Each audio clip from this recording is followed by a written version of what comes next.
顯赫嘅成就得嚟不易，更應該悉心守護。寶城信守明天多元貨幣計劃提供高潛在回報，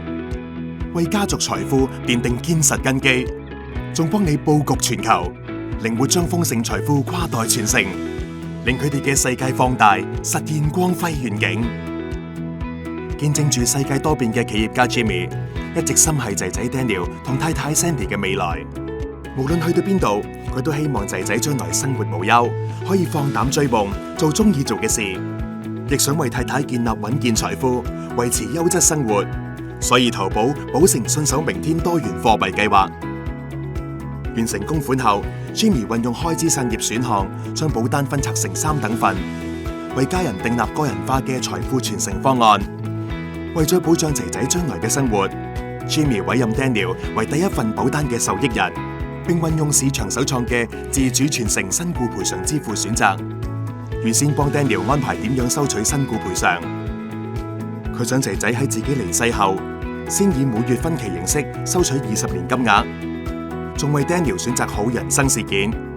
當 Daniel 一到65歲，就可以一筆過攞到身故賠償餘額，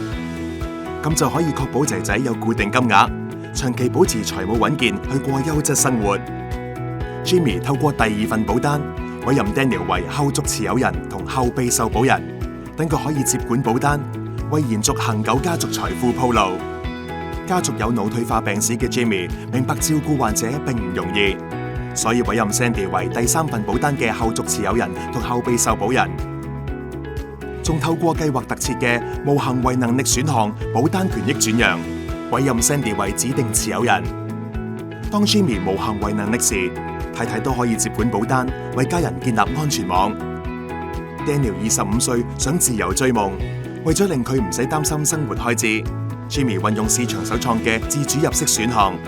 喺 Daniel 大學畢業後第1年俾3萬美元仔仔，並因應通脹每年增加3%。咁 Daniel 喺未來26年就有現金流作後盾，全心發展事業。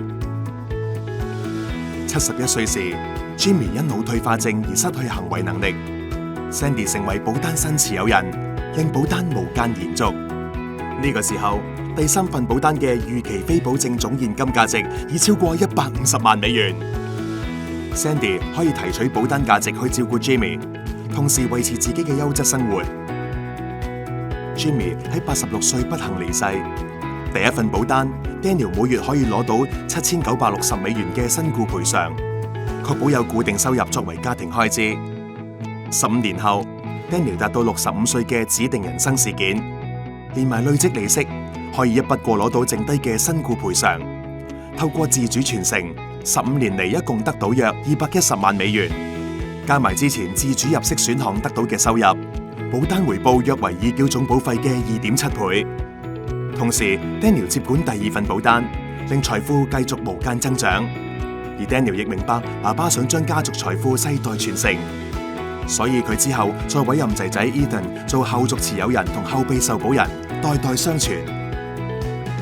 Ethan 喺爸爸80歲離世後接管第2份保單，預期非保證總現金價值已近4000萬美元，